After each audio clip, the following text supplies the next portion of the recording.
What's up, campers? I am your head counselor, a low-life shady cider, and that is my co-counselor, an over-aggressive, cocky Sunny Vailer. And welcome back to Camp Grindhouse. As you may have heard, the last couple of summers, there have been some fatalities. And our lawyers have informed us that we have officially been shut down. But there is no law saying we can't let you guys on the property for free. So just have your parents send us a non-refundable cash donation. And you are welcome to unofficially attend our fun and totally not deadly activities. So as soon as you get set up in your cabins, hurry back because today we are covering Part 2 of Fear Street 1978. I am very excited to talk about this movie. Yeah, this is a good one. This movie, there's certain things in like when you watch Friday the 13th movies, certain just feelings that it brings up inside you, they hit these certain things, and this movie does it. This movie nails the camp slasher on the head, and it covers so much stuff about camp slashers. If there ever were to be a movie to represent the camp slasher movies as a whole, besides, one of the original, like Friday the 13th or Sleepaway Camp, it would be this movie. Like, this movie covers so much of that kind of subgenre. Yeah, we get these remakes and movies all the time, and we're, a lot of times they get fucked up, and we're like, how can a studio miss these obvious things? There's things about movies that we love, and we as horror fans, it's so obvious to us, but yet a lot of times these big-time movie studios throw millions of dollars at movies, and they fuck it up, and they miss it, and we were able to get that with this movie, and not just get it, but we got it with its own original story. It's not just a rewrite of something else. It's its own original story altogether, but it still hits those key points that we as horror fans love.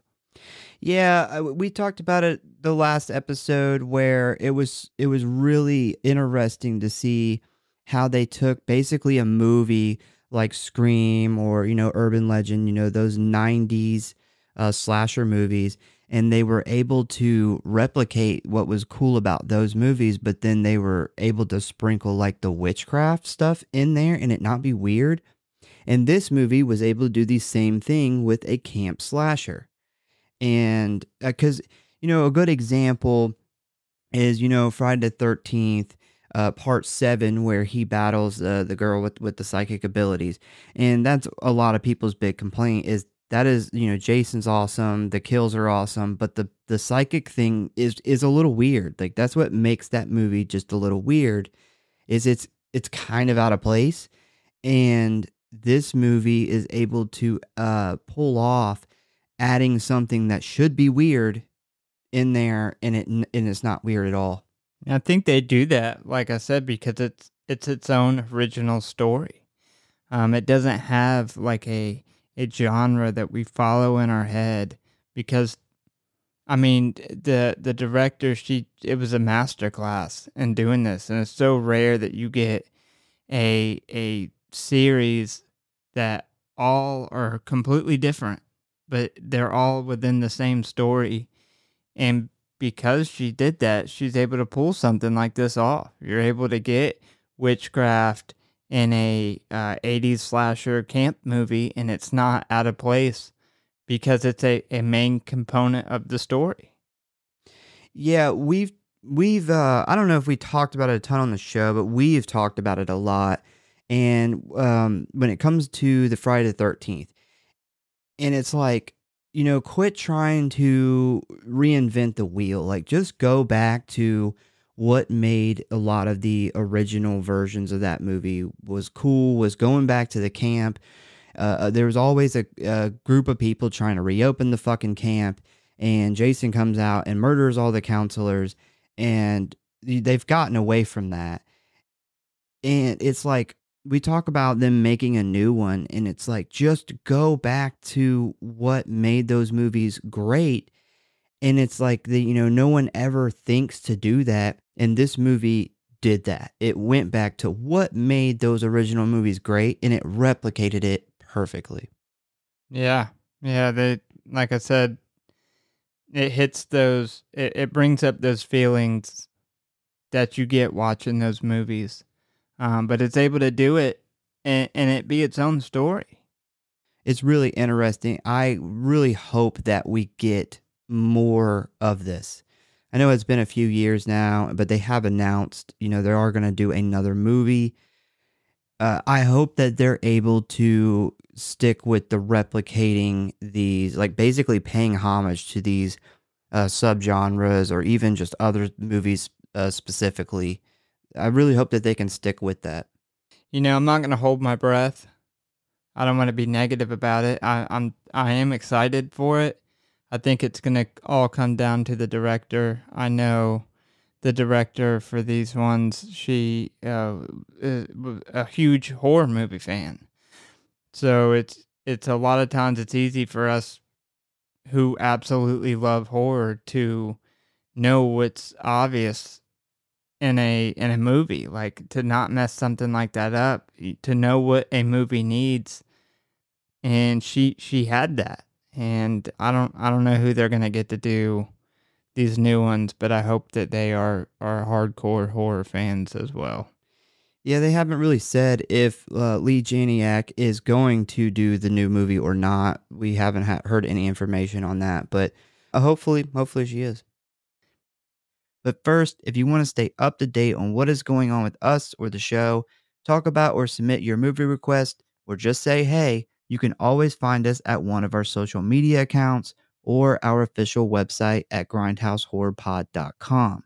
Facebook at the Grindhouse Syndicate Horror Podcast, Instagram at Grindhouse.Syndicate.Horror.Pod, and many more, which you can find links for in the show notes as always. And please subscribe or follow for alerts on new episodes.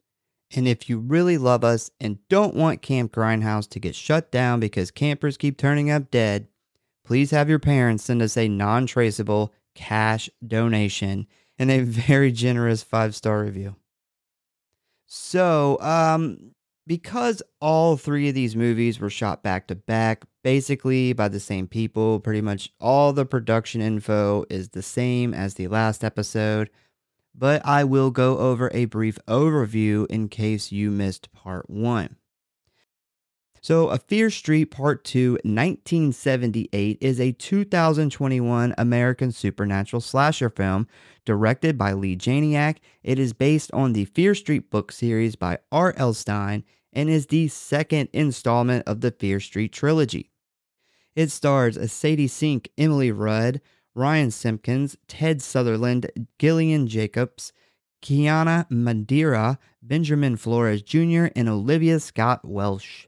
The film centers on the cursed town of Shadyside when a killer's murder spree terrorizes Camp Nightwing and turns a summer of fun into a gruesome fight for survival.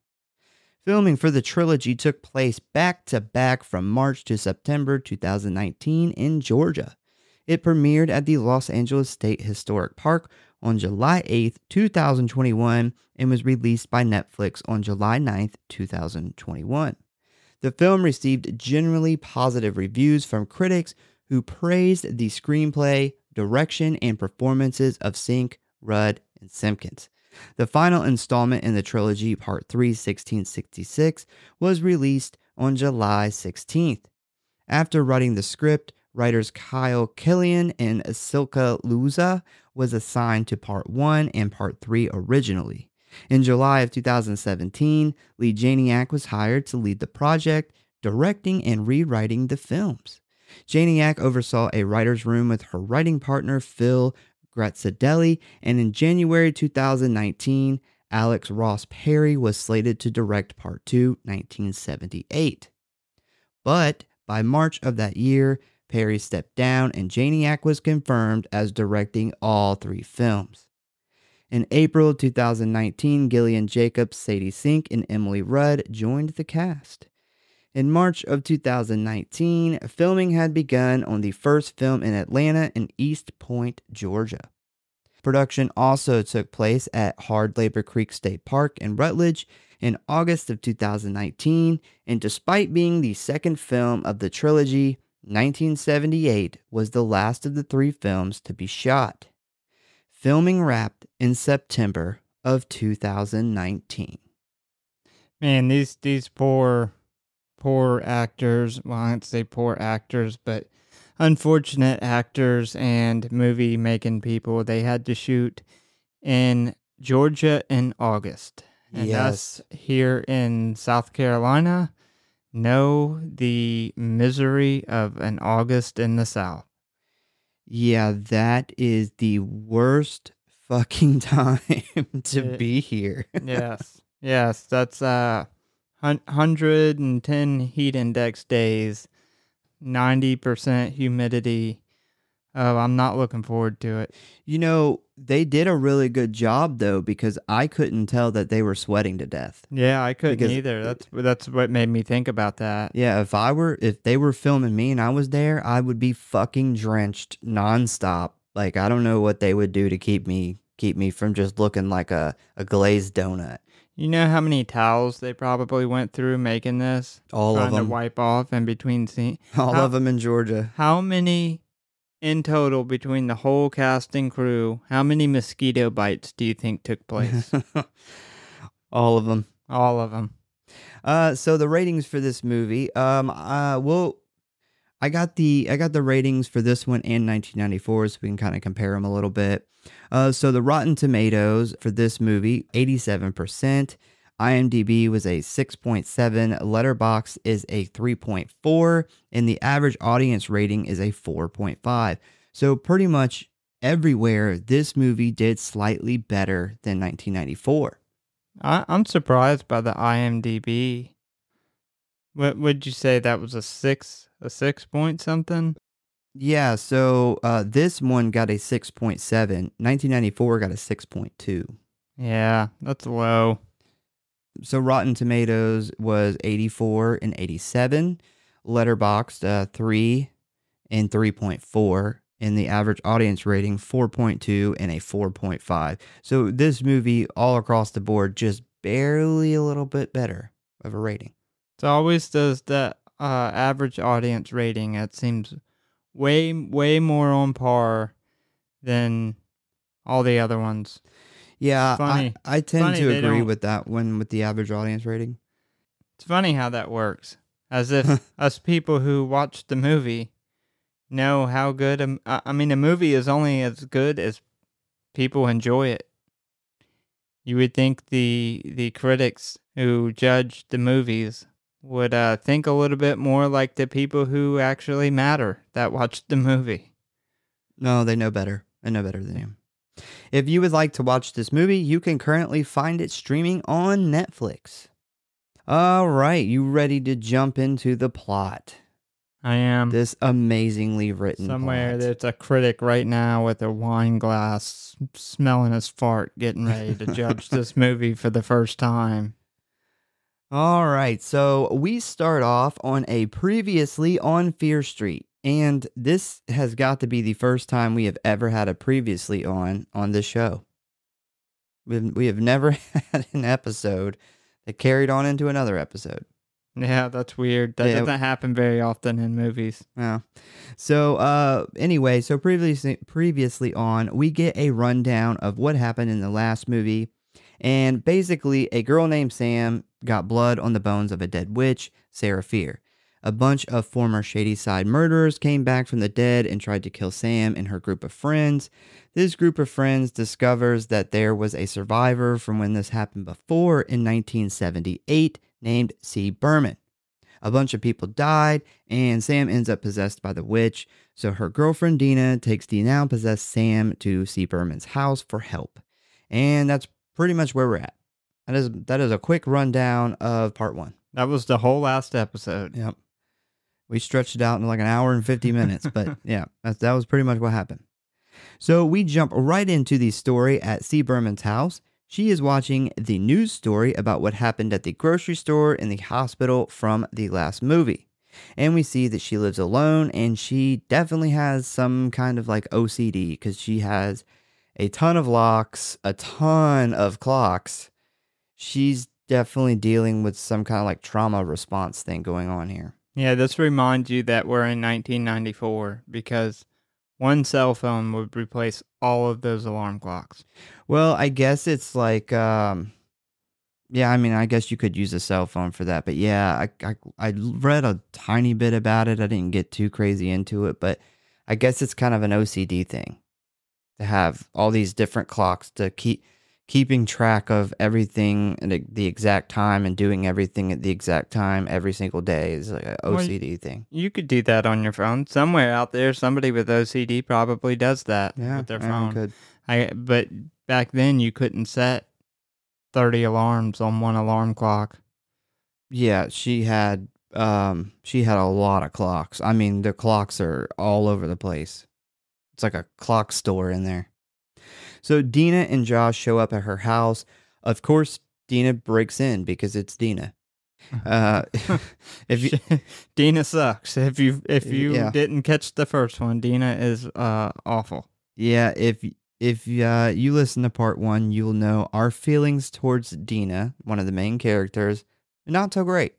Not a big fan of Dina. So she's like, you got to help my girlfriend. She's possessed by Sarah Fear. They got Sam tied up in the trunk of this car, and Berman wants nothing to do with this. And she's basically like, there's nothing that you can do. You can't beat the witch. You should just drive as far away as you can. And Dina refuses this idea and demands Berman help them. She finally wins her over by professing her love for Sam. I guess C. Berman's like, I just can't say no to young love. Yeah, Dina over here demanding shit. That's nothing new. No. But the main reason that Dina and Sam are there is because C. Berman is the only known survivor when it comes to Sarah Fear. And if you remember from the last film, Josh read in the news article that C. Berman was actually killed by the Nightwing murderer and then was resuscitated by a young Nick Good. So they want to know the story of how she is still alive. Yeah, how'd you piss the witch off and you're still breathing? That's the gist of it. Pretty much. And this is where we get the scene from the ending of the last movie where she shows them the picture of her and her sister in front of the Camp Nightwing sign. And this is like in 1978. And her sister was dead a week later. You know what I noticed this time around was Berman has that picture inside of a book. And that book is Nurse Lane's Sarah Fear book from the summer camp. It is, yeah. I never noticed that until this time I watched it. Yeah, I think I picked up on that the second time because obviously, I guess you could pick it up on the first time watching it. Knowing the story and going back, it's a lot easier. Piecing that together backwards, that'd be an impressive thing to catch. I never really just paid attention to where she pulled the picture out of. I just assumed it was just like a journal or a book or something. But this time, I actually seen the, I think it was the page with the symbol on it or whatever. She flips past it. I believe we get some insight on where Nurse Lane got that from in the next one. Yeah. We zoom into this picture that shows 2 teenage girls standing in front of the sign, and then boom, we get the Fear Street title card with 1978 written in blood over the top of it. It's time to dive into our main story. Next, we meet one of our main characters, a young teenage girl named Ziggy Berman, and she is being chased through the woods by a group of other teenage girls. And then she gets fucking laid out by this dude. Bro, this was like Undertaker. Fuck. I was trying to think of who was famous for clotheslines. I don't know, so I just picked the biggest guy. Jesus Christ. Yeah, man. you gotta feel like a piece of shit to do that to anybody, let alone like a girl, and you're a grown ass man. This was like if Brian Urlacher just, I don't know if you remember who that is. He's Football a player. football Okay, player. this is like Luke Kuechly when he played. If he would have hit like a 12-year-old girl. A child. Like, she literally goes feet up in the air, head and back first into the ground. I feel like you would have to be like, this is like if you were riding a dirt bike. And there was like a wire or something. This was the plan to, what's that guy's name? The Tiger King guy. This is the plan they tried to come up with to kill him. Oh, yeah. Such a redneck plan. Let's tie a piece of fishing line across, and when he's riding his bike through here, it'll cut his head off. Yeah. Yeah, another thing that I caught is this is Will Good, Nick Good's brother and future mayor of Sunnyvale. Yeah. Yeah. That sounds about right. Good going, future mayor. The other group of girls is being led by a girl named Sheila. Sheila is a mega fucking cunt. The best way to describe this whole situation is Sheila is basically Meg and Judy from Sleepaway Camp. Yep. I couldn't remember their names, but I had it. Every time we have a camp story, in a lot of horror movies, but especially a camp horror movie, we gotta have the bitch. Yeah. And she's up there with them. Well, she may rank. She's got to rank in the, probably out of all the horror movies we've done with the bitch character, she probably ranks in the top 3. I think this whole dynamic is on purpose kind of made to resemble the Sleepaway Camp story because Ziggy and the girl from Sleepaway Camp, that's a similar story where you get this girl who really is trying to just keep to herself. And these pretty girls just won't leave her alone. Like, they just hate her for some reason. And it's never really known why they hate her. And they hate her to the point where they're like, if no one would stop them, they'd probably kill her. I mean, yeah, there's quite a few Friday the 13th with this character, too. Remember the one we covered, part 7? Kind of the same deal. Like a girl who's just trying to mind her own business, and they keep fucking with her. Maybe that's a girl thing. I don't know. Maybe, yeah, maybe that's just how camp was back then. I don't know. Yeah, I still want somebody that went to summer camp to hit us up and tell us if summer camp is really like this, because neither one of us ever went to summer camp. Yeah, so after this scene, they show like the camp and all the stuff happening, and I'm like, man, camp looked fun. Yeah, it looked like, awesome. I would take the risk of dying by a serial killer to have that experience as a teenager. Like, maybe not as a kid, but as like a counselor. Could you imagine being like 15 and getting set free in charge of other kids, and you're just like, go play over there so I could smoke some marijuana over here and drink some beer. Yeah, and the whole thing just looked awesome. It's sad that we live in a time now where we can't have this because so much bad shit's come out, and we now know there's fucked up people everywhere, and you can't trust your kids anywhere, really. It's sad. And it was kind of, this version of camp was done when we were kids too. They weren't doing this.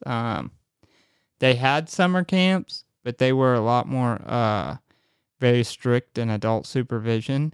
Now, the camps that I know of, they don't even stay the night there. Yeah, you just go for the day. It's like daycare. It is. Yeah, I'm like, I found that out, and I'm like, what? What do you mean? Like, you go there and you come home at night? Like, isn't that just like daycare? School or something? So they end up hanging Ziggy from a tree by her arms with a rope, and Sheila decides to burn her like the witch. Oh, and this is the same tree they hung Sarah Fear from. They call this the hanging tree. This is fucked up. Yeah, like, bullying's one man. thing, but good God, this is a whole nother level. Yeah, this Sheila is unhinged. But a teenage counselor by the name of Nick Good stops the girls and saves Ziggy. In case you aren't aware, this is the young version of Sheriff Good from part 1. So during these first couple of scenes, we learn that Ziggy is kind of a slight troublemaker and very much an outcast here at camp. We see some scenery shots of the camp, and we see that the counselors are passing out shirts for the big event called the Color War. Sunnyvale has the red shirts, and the Shady Side has the blue shirts. And yeah, I mean, I guess Color War, that could be a real thing too at camp. Like I was wondering about that too. Like, Yeah. is that a real thing? I'm sure some camps Because had it's it. really just a big kind of game of hide and seek, but it's teams, like team hide and seek. Yeah, we don't ever get to see the rest of it because he actually says this is the first event. And so we don't even know there are other events. Obviously, the movie happens. But one thing I did notice that when they're all up there doing their color war thing and giving their speech, so there is each side has a banner. Yeah. And it's color war champion. And there's got to be like 35 different years that Sunnyvale has won. And Shady Side has no dates on it at all. And I'm like, why would they even have why would you have a banner if you've never won? Yeah, I thought about that, and then what I figured was somebody from Sunnyvale made the banners, and they made Shady Side's banner just to rub in their fucking face that they have nothing on their banner. That must have been it. You know, you have to live in a cursed place to even lose for 35 years in everything. a row. Can't even win a fucking one game at camp. Like, that's how deep this curse goes. Yeah, this is going generations back. And you would think, like, they show the Sunnyvale kids and the Shady Side kids, and the Shady Side kids look very soft. It's the nicest way I can say it. And you would think it would be the opposite. Like, growing up in this Shady Side, this very hard, roughneck life. A lot of them have alcoholic parents. I'm sure. Well, some of them are. Half of them have dads that beat them, and the other half of them's dad's not there. Like, it's a very rough area to come from, judging by the characters that we know. You would think they would be like some tough ass kids, but it doesn't seem like that. I mean, I think some of them are. Like, Alice kind of has that tough rule breaking kind of thing. She's not a kid anymore, though. She's a counselor. I mean, she's a kid in our terms, but as far as camp goes, she's a full blown adult. And camping, once you hit 14, you are now an adult. You can now smoke pot, have sex, drink, and boss everybody else. You're pretty much 40. Yeah, you hit that counselor spot. I guess when you turn 18 and you finish your camp counselor and you graduate from that, you don't go to camp anymore. It's like your death. You've lived out your life. So now we meet two more of our main characters. We have Ziggy's older sister, Cindy, with a C Berman, and her boyfriend, Tommy Slater. Both of them are very committed to following the rules. They don't curse, they don't do drugs, or fuck, apparently. Cindy is attempting to clean some red moss from the bathroom when some of it ends up staining her polo shirt, which greatly upsets her. So Cindy and Tommy go looking for two fellow counselors that are supposed to be helping them clean, and they find them in a cabin, raw dogging to the runaways. And this is Alice and Alice's boyfriend. I don't remember his name. Nothing like raw dogging to the runaways. Yep. His name is Archie. Archie? Sure. Yeah. Well, I kept him in this whole entire thing as Alice's boyfriend, so I'm probably gonna go with that. Yeah. Cindy seems very prude. She is very upset by their sex and then drugs. Oh yeah. She is not happy about that. Damn, Cindy. Could you imagine getting a chance to be a camp counselor in the 70s like we just talked about and not having any fun? Treating it like a fucking job? Well, she's there to make the money And that's really the only reason that she's there. Oh, and probably to, make sure her sister doesn't like burn down a fucking building or something. Or get set on fire. Yeah, or And that. she wasn't there for that. But yeah, they are also partaking in the marijuana consumption, which in a slasher has pretty much sealed their fate. But yeah, you can also tell that there is some deep-seated issues here between Alice and Cindy. Ziggy heads to the camp nurse's office to get her burn fixed up, and this is where we meet Nurse Lane, who is Shadyside murderer Ruby Lane's mother. And Ziggy and Lane talk a little about Ruby, and we see that Nurse Lane is kind of like obsessed with the whole Sarah Fear legend and the murders surrounding her daughter. We also see our first interaction between Ziggy and Cindy, and they have a very rocky relationship. Cindy's like, hey, you need to get your shit together so you don't get both of us kicked out. And Ziggy thinks that Cindy's dream of earning money for college to get out of Shadyside is stupid. We also find out that their dad abandoned them and that their mom is about to lose their home. When Cindy is cleaning the mess hall and she goes into the back to wipe her hands, did you notice what she grabs to clean her hands on? A rag. No, she grabs the burlap sack that eventually becomes Nightwing's mask. Oh, yeah. Did not notice that. Yeah, it's a cool little thing that's in there. She wipes her hands and she throws it on that shelf, which later on is the shelf that Ziggy grabs it from. It's kind of like in the first episode, the drumstick thing. Yeah, it comes back later on. Except the difference is I caught the first episode. I thought it was a knife. Yes, you did. I guess we're 1-1. My first impressions of Cindy is she sounds a little fucking self-centered. When she makes the comment talking about Ziggy getting kicked out and she says, how awful would that be for me? I would be pretty upset by that. That's a very, very narcissistic thing. I think Cindy is very about herself, and I think Ziggy is a bitch to her sister. Not obvious. I like her character, but yeah, these are two opposite siblings. You pick that up very early on. These two are nothing alike. Well, I guess they used to be alike, and then I don't talk about it a ton in the episode, but basically it is brought up in the movie that she used to be like Ziggy, and then she basically, some stuff happened at home and blah, blah, blah, blah, blah, and she got in trouble at school, and she realized that if she ever wanted to be something successful and get out of Shadyside, that she had to walk kind of this straight and narrow path, and that has led her on to this selfish thing where it's all about me and it's all about my future. And she does eventually come around to admit that that is exactly what she does. So while Cindy and Tommy are cleaning the mess hall, Nurse Lane slowly walks in and she looks at Tommy and she says, I'm sorry I can't save you. I saw your name on the wall. One way or another, you're going to die tonight. That's what Sam said, 1994. Yeah.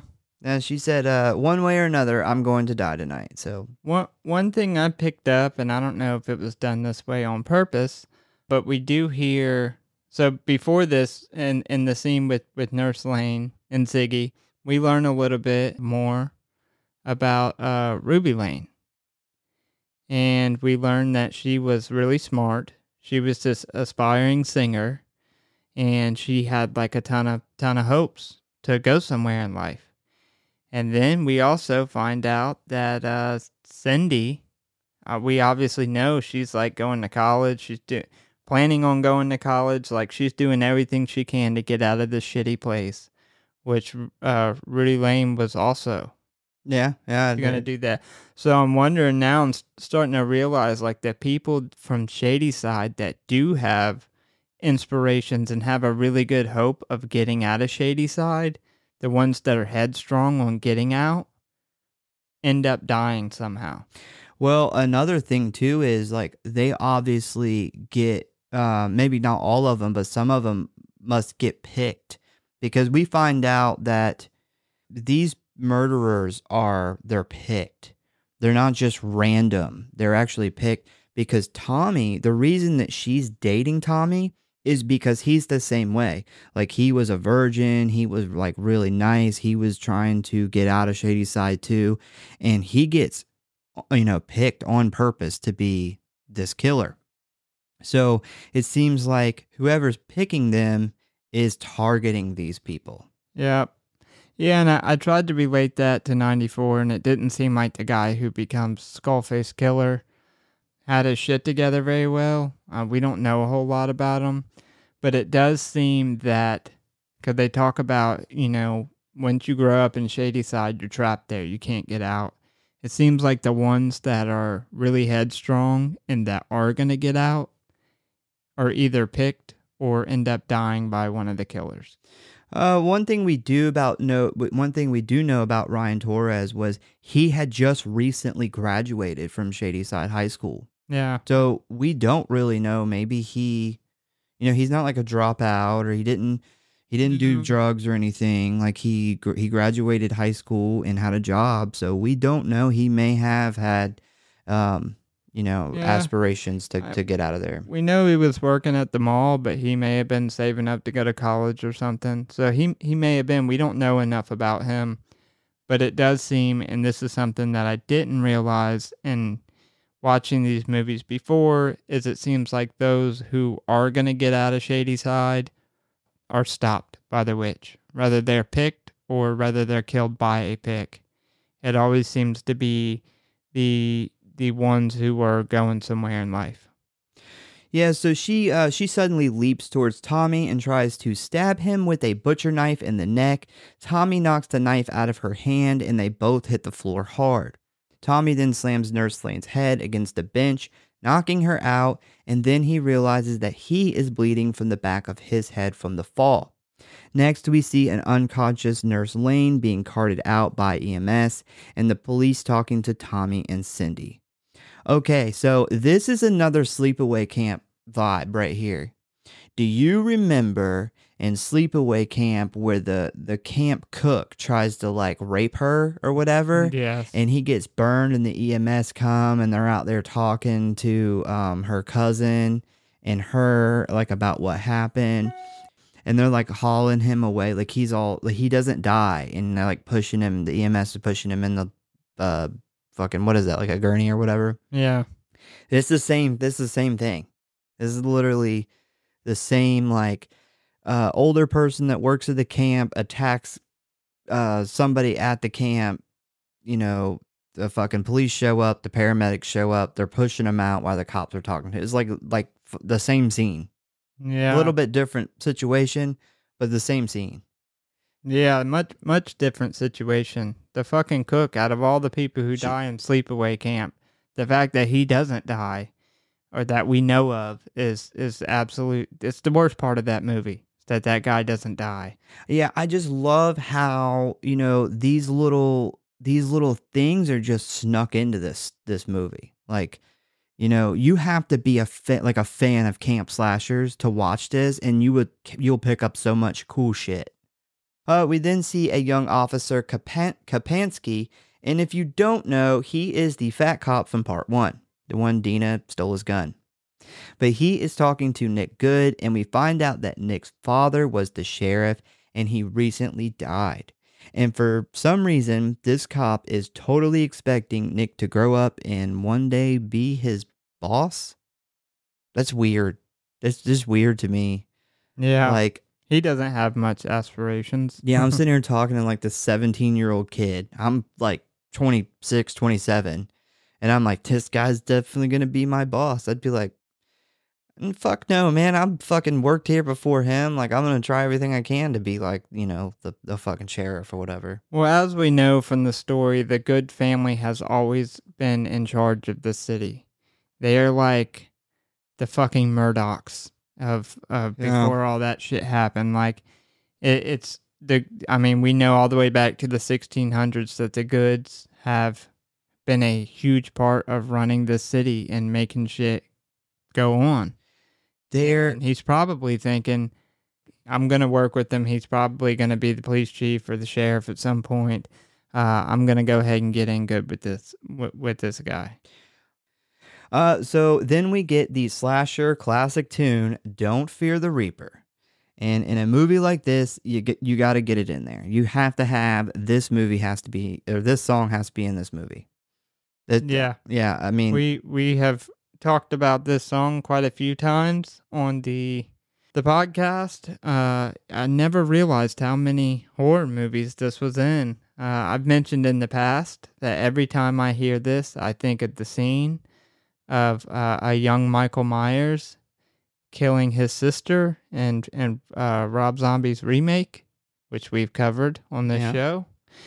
I think this song's come up probably 4-5 times on the show. it comes up often. It's a good song. I mean, you know, outside of anything else, if I'd never heard this song and I heard it for the first time, probably wouldn't invoke much in me. But now every time I hear it, I get this warm feeling inside because it takes me back to the horror movies. In a movie like this that's paying homage to horror movies, especially movies from the late 70s into the 80s or whatever, it would have been wrong for this song not to be in this particular movie. And it's probably cheap. Well, hopefully.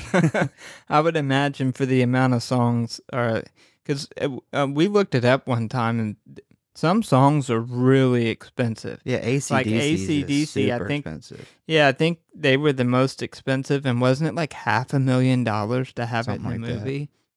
And I think of that movie Megamind, and I'm like, they had to spend like 95% of their budget on AC/DC songs.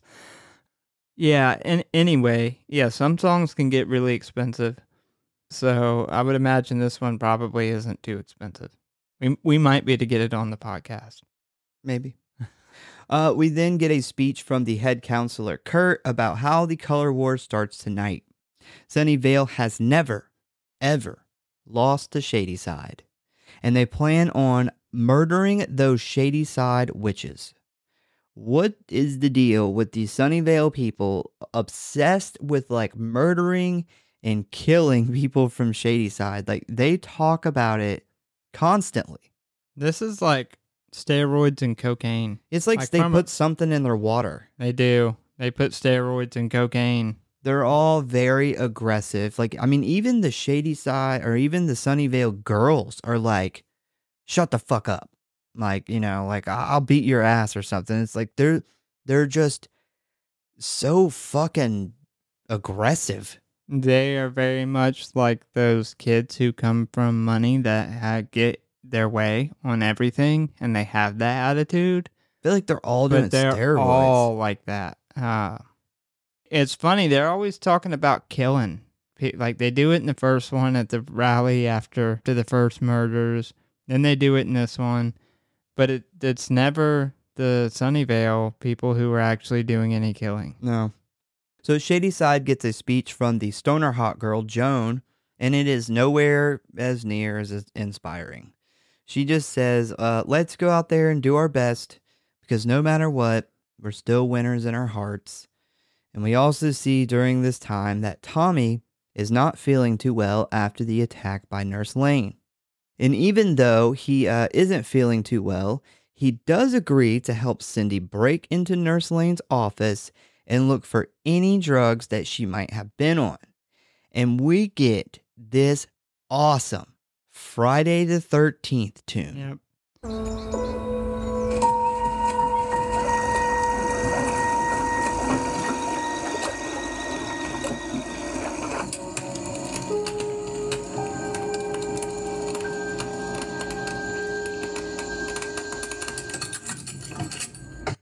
Yeah, I was hoping that you caught that. Oh, yeah.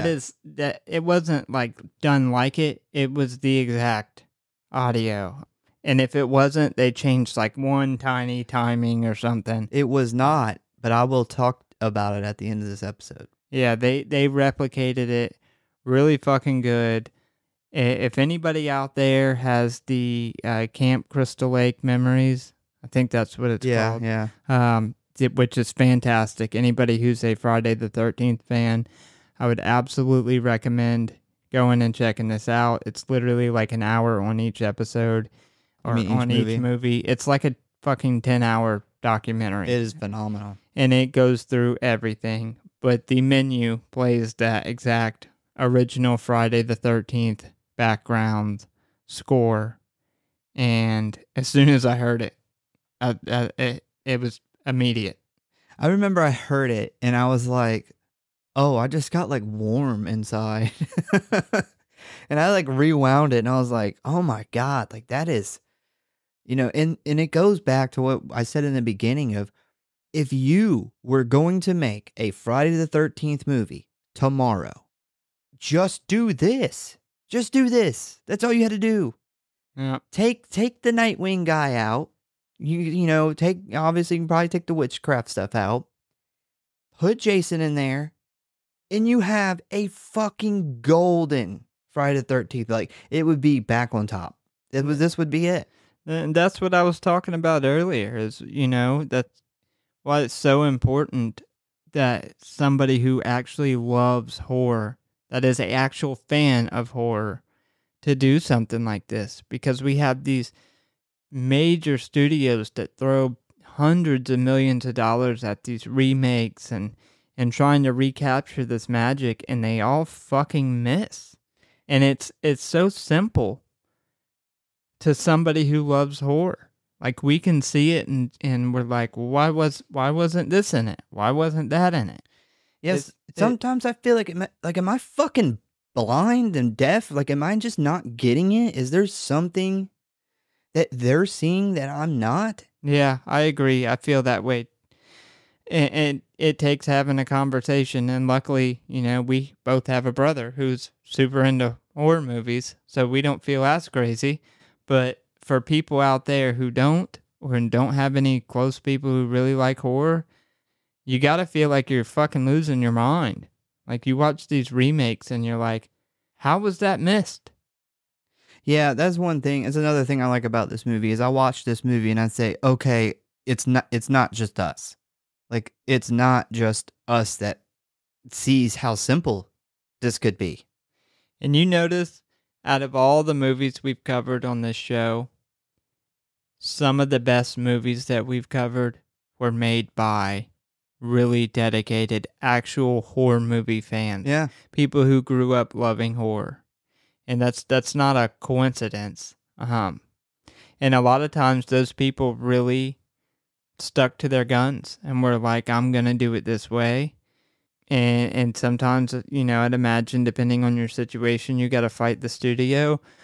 But if I'm making a movie and the studio tried to fuck it up, I'd be like, I'm quitting before I cut out all this awesome stuff that I know will make a movie great. It makes me think of like Trick or Treat. How that guy was like a fucking diehard horror movie lover and made that movie just out of his love of horror. Yeah, I mean, we even talked about it recently with American Psycho. The lady who wrote and directed that, like, she fought for that movie to be a certain way with certain people so much she even lost her fucking job and even quit that movie at one point in time because they wanted to make it something that it wasn't originally going to be. And that's why I like to tell those people's stories in the beginning of these episodes is if you like this movie, you're listening to this episode because you like a certain movie, you probably don't know how hard someone fought or how hard someone tried to make that fucking movie. Yeah, Lee Janiak is getting the Grindhouse Syndicate Award this week, and I guess last weekend and next week too. She's like when what's his name had the Employee of the Month every month. Yeah, yeah, that guy who's, thank God, not in this fucking movie. So glad he died in the last movie. Anyway, yeah, she gets the award. She, there's a fine line too between copying something and paying homage to it. And she's able to do it in a way that it's very obvious that it's paying homage to it and not just outright trying to copy something and call it your own. Yeah, so Cindy finds a non-labeled bottle in the office that is only half full.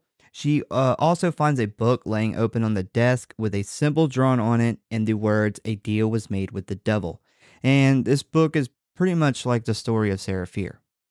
We then see Alice and her boyfriend also break in hopes to find some drugs. Arnie. Arnie. Arnie is his name. Okay. They run into Cindy and Tommy. They steal the book and pills from Cindy and discover a map of the camp with X's drawn on it. So all four of them decide to go check out where the map leads. Next, we jump to Nick stopping by Ziggy's cabin to check on her, only to find her preparing some red paint to dump onto Sheila. Nick not only agrees not to stop her, but says he will help and he has a better idea. So now we are out in the woods where Cindy, Tommy, Alice, and Alice's boyfriend, what's his name, Arnie? I'm gonna keep forgetting it's it. Arnie. I fucked up and called him Archie the first time, but I have it in my note. It's Arnie. Yes, he's also obsessed with the number code on these pills, which is L4A4. He just repeats it over and over again. I think they tried to make it like he does so many drugs, like, Oh yeah. because they're totally like, oh, well, I'm not quite, that sounds familiar. I'm not quite sure what this is, but they take it anyway, which you can't do nowadays because of fentanyl, unfortunately. Can't just go drop a pill and down the mystery box and See what happens. Yeah, you can't do that anymore. See what happens is you die. Yeah, fentanyl will fucking kill you. Anyway, yeah, I guess he's trying to he recognizes the number, but he's trying to like jog his memory this entire time. So they come across a bunch of holes that Nurse Lane has dug. She was definitely like looking for something. So they open the book that contains the symbols and the map, and the book says that basically the curse on Shadyside will continue until Sarah Fear's hand, that she chopped off, if you remember, is reunited with her body. So Nurse Lane was out in the woods looking for the bones of the hand. So then the group discovers what is referred to as the witch's house. And they all decide to head down into the basement where they find all kinds of like witchcraft type stuff. There is also a separate room that has a big version of the symbol from the book. And it's like carved into the floor with a candle burning in the middle. And someone has definitely been there recently. We get a Grindhouse syndicate first. A guy in a horror movie walks to the next city to take a piss and survive. He survived his piss. He finds something. Yeah, he found something actually usable and survives the piss. He would not have survived if there would have been a killer, though. There's not a killer yet. We don't have a murderer yet. So yeah, but it's still a horror movie. he could just got a branch would have just fell on him and killed him. Like lightning strikes. So Alice's boyfriend finally realizes that the drugs they thought Nurse Lane went crazy on is actually just Tylenol, and he decides that he is ready to get back to camp. You know you like drugs too much when you know like the codes for even like non-drugs, like drugs that fuck you up. Like he knows the codes for like Tylenol. Yeah, why would you know that? Like, I don't know, maybe because we have phones now, we can just Google everything. Maybe that was a thing back then. If you were really into drugs, you had to memorize the notes. It's like phone numbers. We can just save them now. We can Google a number. We don't need to remember a phone number. He should have grew up to be a pharmacist. So he exits the symbol room and he comes across Tommy, who is just sitting by the stairs, and he attempts to speak with him, but Tommy doesn't respond. Alice then rushes over to Cindy to show her like something she found. They walk over to the other side of the room where Cindy sees Tommy's name carved into the rock wall with all the other Shadyside murders. We then see Tommy stand up, grab an axe from the wall, and walk right up to Alice's boyfriend. He then puts the blade of the axe right into this guy's forehead. Yeah, poor Arnie. Never gonna grow up to be the best pharmacist Ever. in Shadyside. he wouldn't have made it out. No, he still wouldn't have made it out. He can get that nice paying job. Probably doesn't buy much in Shady Side. This is why he died. Arnie was going to grow up to be a super successful pharmacist and get out of Shady Side, and this is why he gets killed. Yep.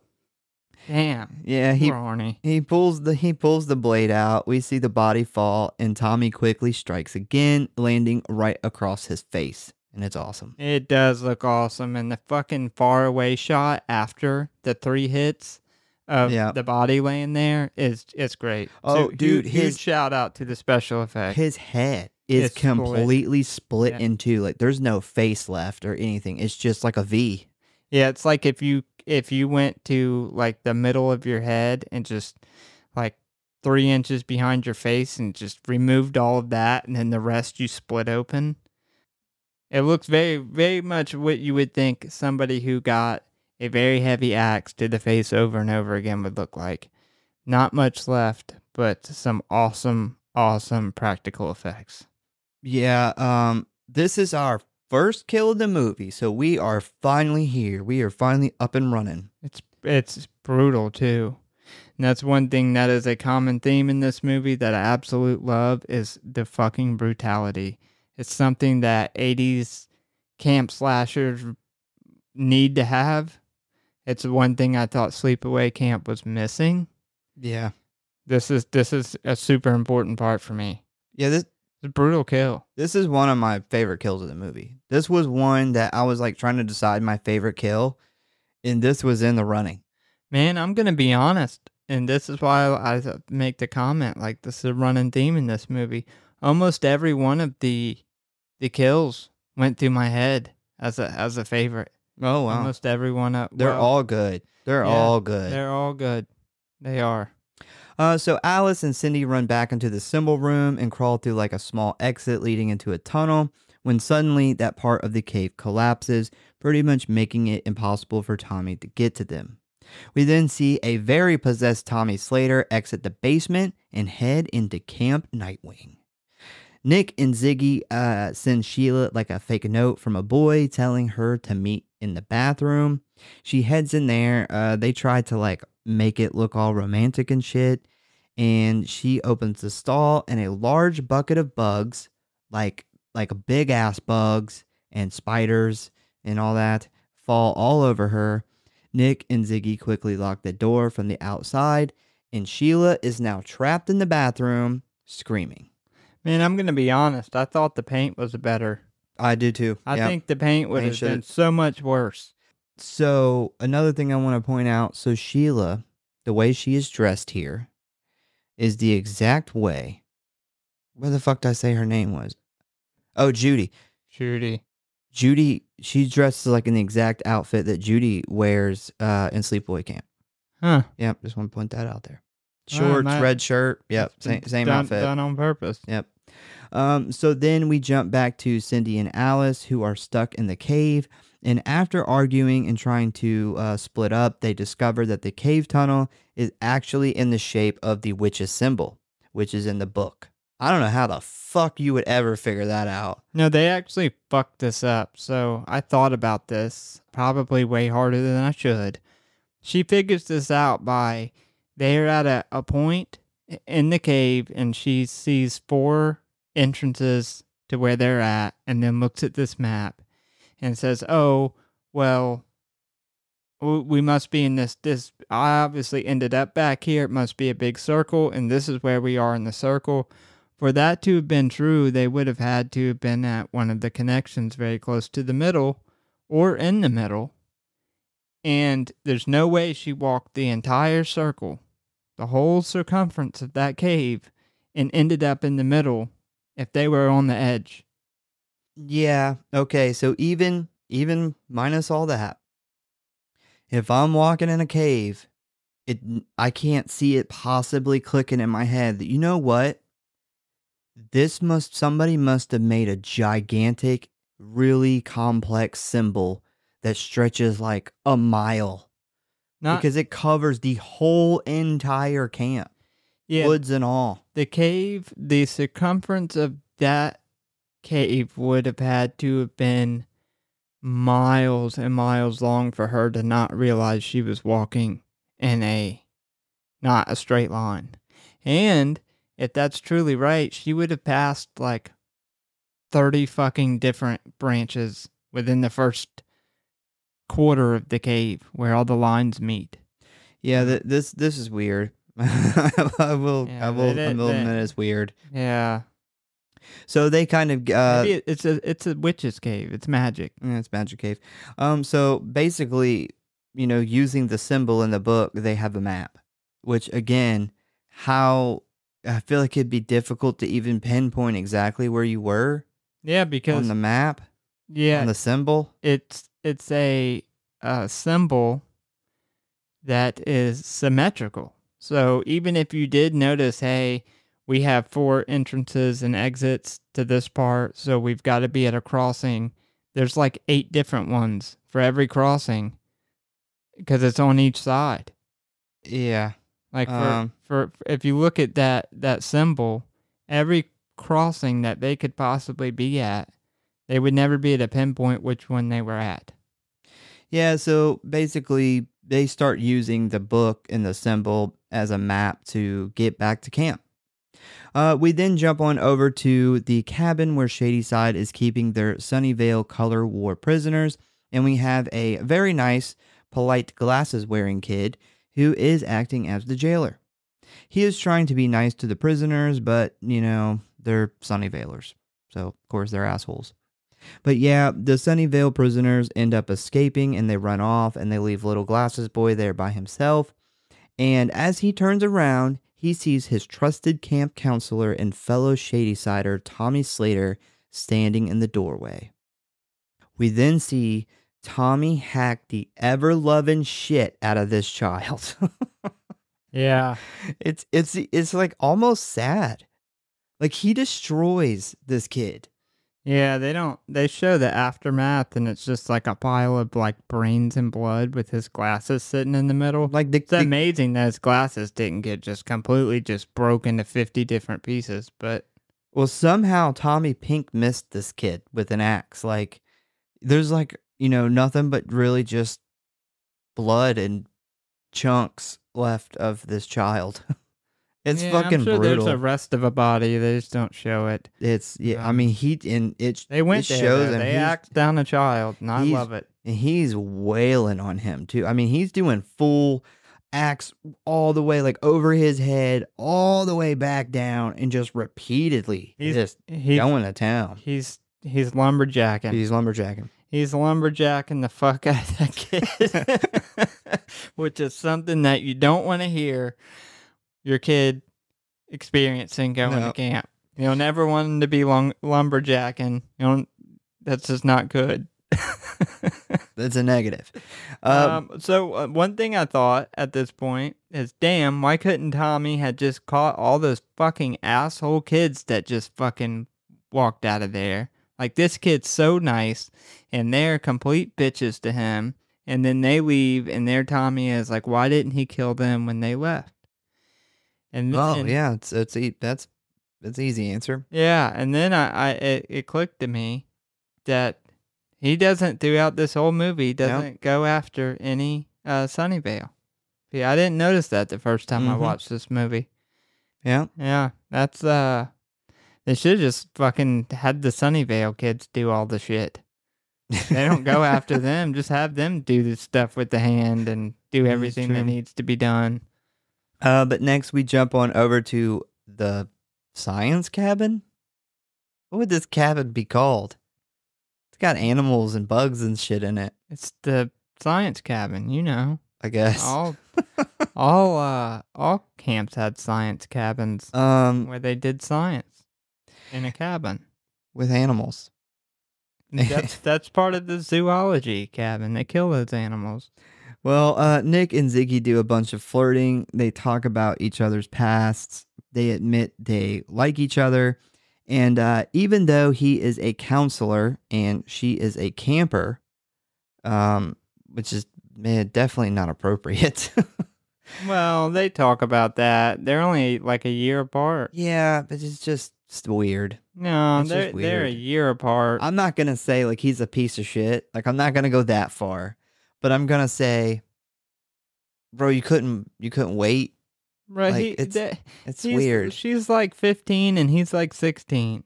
Yeah, but there should be no situation where I send my kid to camp and the fucking counselor's trying to fuck them. This was the 70s. Like I would be furious. Yeah, well, I'm sure that a lot of teenage campers got raw dogged down by God. other teenagers who were only a year older than them. I don't see that weird. If I'm 16 and there's like a 15-year-old girl that I really like I couldn't imagine your 16-year-old self being like, no, we gotta wait. We gotta wait just 1 year until you become a full 16-year-old. Or just wait till camp's over. You know, like it's just not. That's just like not the place. He's a teenager. Yeah, This whatever. Is camp- This was. I'm not going to debate about the how appropriate it is for a counselor to try to fuck a camper. Well, I mean, in reality, they're all like teenagers. Even if you're sending your kid there to work as a counselor, they shouldn't be fucking. Period. They're kids, but this was a very big part of the 80s, 70s, 80s camp. They made movies about it. Yep, and it aged like milk because it's weird now. So look, if you don't know the story of Fear Street, you know, skip ahead about 3 minutes because I'm about to bust this story open real quick because I think that I noticed something here that I was like 30 minutes. I said like 3 minutes. Oh, I thought you said No. 30. I was about to say, damn, just turn the episode off. So I originally wasn't going to include anything that messed with the story, but then I was like, oh shit, you know, so I wanted to run this past you. So Nick says, when he's talking to Ziggy here, he says that right before his dad died, his dad was telling him that he had to continue his legacy, that he was the future of the family and that everyone depended on him. And then he says that his dad just dropped this huge burden in his lap and he doesn't know if that's who he wants to be. And I was like, oh shit, his dad just recently dropped the whole Sarah Fear, Shady Side Murderer, Black Magic shit in his fucking lap, like right before this. Yeah, so if you go back and you watch that scene with the idea that his dad, you know, his brother probably doesn't know anything about it, and his dad picks him, like, you know, I gotta pick one of my sons to keep doing this black magic shit and to pick this murderer, and he's gonna have to do something where basically causes people to get killed, but it keeps the family on top and it keeps us successful. It keeps the whole Sunnyvale being fucking rich and powerful, all that shit. And you can see, like, he's like, well, I don't know if that's what I even want to be. Like, he drops this in my lap, but I don't even know if I want to do it. And you can tell that this is Nick's first time summoning the murderer. Since, you know, obviously his dad dies and dad must show him how to do it and then he dies. And this is his first time doing it. So he doesn't really know what all to expect with this. So he says, well, I guess there's nothing I can really do about it anyway. Like, you know, I've already done it. I've already started doing the process. And Ziggy asks him about what, and he immediately changes the subject. Like he doesn't want to talk. He don't want to tell her what he's talking about. And it's the whole him taking control of the black magic shit. Yep. I never really, after finishing the entire story, went back to this moment in this conversation and thought about that. Yeah, if you go back with that mindset that this is his first time. No, it makes sense now. And you watch that scene, it becomes extremely obvious of what he is talking about. Yeah, I thought that was awesome though. Yeah, that is. That's something, like I said, after watching this, I never went back to that actual conversation. That makes a lot of sense now. Yep. All right, so we'll jump back to the regular story.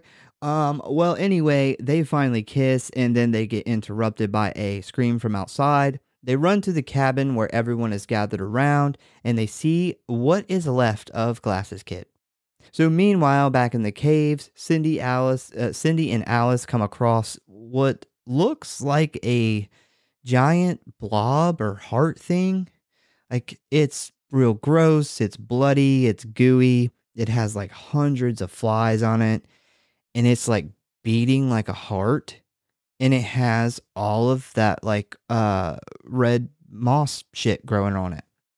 And Alice puts her hand on it for some reason. I have no idea why you would want to touch that. It's Alice. She's like, this like thing might have some drugs in it. It is like a gigantic booger that is beating. Yeah, I don't know why you would ever touch this. This is like an Event Horizon where the guy like puts his hand in the goo. It's like, why would you do that? What the fuck is wrong with you? Oh, so she gets visions of all the previous murders in Shadyside. She takes off running and ends up breaking her ankle. We then see Nick and another counselor named Gary begin to wrangle up as many of the campers as they can to take refuge in the mess hall. After an inventory of children, they realize that there are still at least 30 more out in the woods playing Color War, and Nick volunteers to go find them. There is a funny part here where Nick gets like a little too open in front of everyone about his feelings for Ziggy. And the look on Gary's face is hilarious. And he's like, you know, that's like a kid, right? Yeah, Gary clearly agrees with you that that is a very long year that he has on her. Yeah. So right after that, Nick and Gary leave. Ziggy remembers that she left Sheila locked in the bathroom. We then jump on over to Kurt's cabin, and we see that the hot stoner girl is getting some exercise in. It's a very, very good looking exercise. They're having a little counselors only party. They're having a little premarital sex and drugs. We see some beer cans on the table and a little bit of petroleum jelly. Probably some, I guess, anal going on. Yeah. They are playing in the back door of the cabin. Yeah. After Kurt blows his load, he heads to the shower, and Joan lights up a marijuana cigarette. Ah, fucking pot. So it's looking like we got the trifecta of death here. We have in this very scene, this is super, super Friday the 13th, the original Friday the 13th, and I guess a lot of Sleepaway Camp too, is we get this awesome shot by the cinematographers where they're going up and they're showing her from outside of the camp. They're showing her and sitting in the window lighting up this joint talking to him. And it fucking, if there's anything that's going to ring back some fucking Friday the 13th feelings, it's this shot. Especially with, they got the beer, they got the drugs, they got the sex, and then they got the outside of the window shot. Yep. I said, put beer, premarital sex, and drugs, she must die. So Joan gets up, and as she goes to put her pants on, oh, what is that? Do I hear a noise from outside? Is that the front door opening? I should go investigate, said everyone who has been killed in a camp slasher movie. As she turns around, there is Tommy covered in the Glasses Kid's blood, holding an axe. She screams, but it is cut short by Tommy's axe to the face. She slides down the wall, and we then see him axe her in like her cheek and chin. And it looks awesome because as he walks away, you can see her fucking teeth through the wound. Yeah. Yeah, hers is another one that was up there when I was trying to come up with best kills. For one, you would think she wouldn't go investigate in her panties with just like she's high his flannel or something. Like, well, you would think like there's if somebody's coming in the door, there's a good chance it's a kid, you know, because there's like 100 kids and 10 counselors probably total here. But anyway, back to the death. Yes, the death was great. The teeth was awesome. The blood running down onto her like white panties and like staining them. Like it was just, the whole thing was just total 80s fucking awesome slasher. She has that same wound that Jason has. You know, the part 7 mask where you could see his teeth in the wound. It's the same wound. And I guess Tommy now has Jason's sixth sense for sex and drugs because he sensed that shit from a mile away. Yeah, she no longer has to open her mouth to eat. She just puts it in the grinders. Shoved it in the hole. Yeah. And so next we see the Sunnyvale Color War Jail, and there are like 3 Shadyside Kid prisoners in there, and they all hear Nick yelling outside that the game is over, and the Sunnyvaler jail tells them to shut the fuck up while he goes to ask Counselor Nick about what is going on. Because he is an asshole, he took the cabin's only lantern with him, and when one of the Shadyside Kids lights a match, they see a very bloody Tommy standing in the doorway. Then the match falls, the room goes dark, and we hear Tommy massacre these kids. Tommy is Anakin Skywalkering his way through this fucking camp. He is. And it's his own. He is. This is total 100% like Order 66. Yep. This is, I never thought about that because he's killing his own kids. Yeah, and they all do the same thing. Like when that kid looks up, like Master Skywalker, they're all like, Counselor Slater, and he just fucking he's got like a lightsaber axe. He's just fucking hacking them. Yeah, much worse than a lightsaber. I'd take a lightsaber.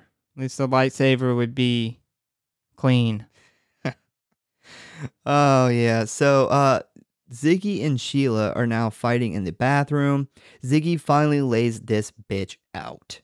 I mean, finally. Fucking God. She puts that one-hitter quitter on her. Might as well stone cold stun that bitch. So Gary runs in and they start hearing yelling coming from the toilet. So it turns out that the caves lead to under the bathroom, and Cindy and Alice are down there yelling for help. Ziggy tosses a rope and a bucket down to pull them up, and as Alice is about halfway up, then Tommy enters the chat room and removes Gary's head from his body with the axe. Bro, why would Ziggy put her whole head down in the shitter? Because it's Ziggy. Like, I thought about that. I was gross. like, her hair's all in that, but yeah, like I get that your sibling's in there, but good God, you don't have to put your whole head through the shitter. She's pretty hardcore, man. I don't think she cares. She's Gigi Allen. Yeah. She's straight up Gigi Allen. I'm surprised she didn't take a shit in it first and then put her head through. So Ziggy manages to get away, but Tommy chases after her. Shortly after, she runs into Nick, and they both attempt to hide in the science animal cabin thing. Tommy enters the cabin, and after a few minutes of slasher hide and seek, he almost kills Ziggy, when Nick quickly pushes her out of the way and gets his leg chopped. Cindy decides to continue to the cave that she believes will lead them to an exit in the mess hall. Alice, who is badly hurt, decides to stay behind to not slow Cindy down from saving her sister. We then see that Kurt has loaded the remaining campers, who were pretty much all Sunnyvale kids, onto a bus and have fled Camp Nightwing. Ziggy just barely doesn't make it, and now it looks like she is all alone to face Tommy. Tommy chases Ziggy into the mess hall where Cindy has found a way out of the caves through a grate in the floor. Ziggy hides in a food pantry as Tommy Jack Torrances his way through the door. Meanwhile, Cindy attempts to kick the grate open in order to escape and help her sister. Tommy breaks down the door where Ziggy gets behind him and stabs him with a butcher knife. He punches Ziggy to the floor and then picks her up by the neck and begins to strangle her. All work and no play makes Tommy a dull boy. Yup. During the struggle, Ziggy puts a burlap sack over his head, and now he has his iconic look that we saw in part 1. They struggle some more. Ziggy tries to get away, but Tommy trips her, and just as he raises the axe to finish her off, Cindy stabs him from behind. He turns around, and Cindy begins plunging the butcher knife into his chest until he falls over and dies. We then see Alice crawl her way into the mess hall from the caves, and while she was down there, she found Sarah Fear's motherfucking hand. They could end the curse tonight. I love how Alice lays it on the table, and Ziggy goes, "What? What is it? It's a fucking hand. Like, it's very clearly literally, you cannot mistake. possibly mistake it for anything else. It is a bone. I mean, it doesn't have skin on it, but it very much looks like hand. It still has like ligaments holding it together. Like it's still, although it's bone, it's like in one piece. I'm surprised Alice didn't like try to keep it. Alice is like, this would be so edgy. It's so punk rock. This would be so edgy if I put this on my locker at school. I want to make a necklace out of it. So they decide to go bury the hand with the witch's body, which should be buried at the hanging tree according to the book and local legend. But then we see that the gross like heartbeat thing in the cave, it starts forming other shady side murderers. So this is where we actually see like the murderers from the beginning. Like this is where they come from and this is how they form. And then this also makes sense from part 1 where they blew them up and they were like that goo and they slowly formed back together. This is very Hellraiser-like. Oh, when yeah. they're forming together. It's me, Frank. This was a shout out to Hellraiser. It's Daddy Frank. Julia. Cindy doesn't want Alice to go because she is so injured. And Alice makes her case about how she has had such a shitty life because of the curse and that she has been waiting her whole life for something like this. Her whole life. This is just the most inspirational speech in the movie. Alice is gonna fucking do it. They finally said, fuck it, you have inspired us, let's go. And motherfucking Tommy puts his axe through her chest.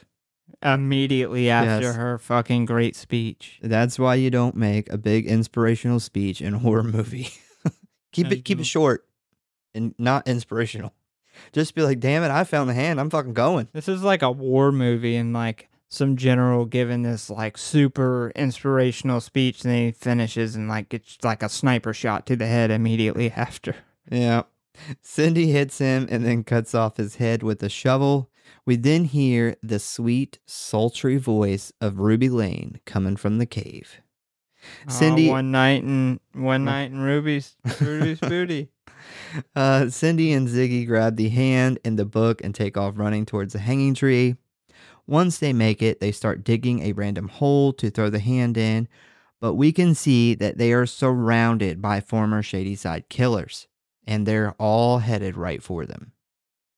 Instead of the witch's body, they just find a rock in its place, and it says, the witch forever lives. They don't know what the fuck that means, and neither do we, and they decide to basically give up and just run away before the killers get too close.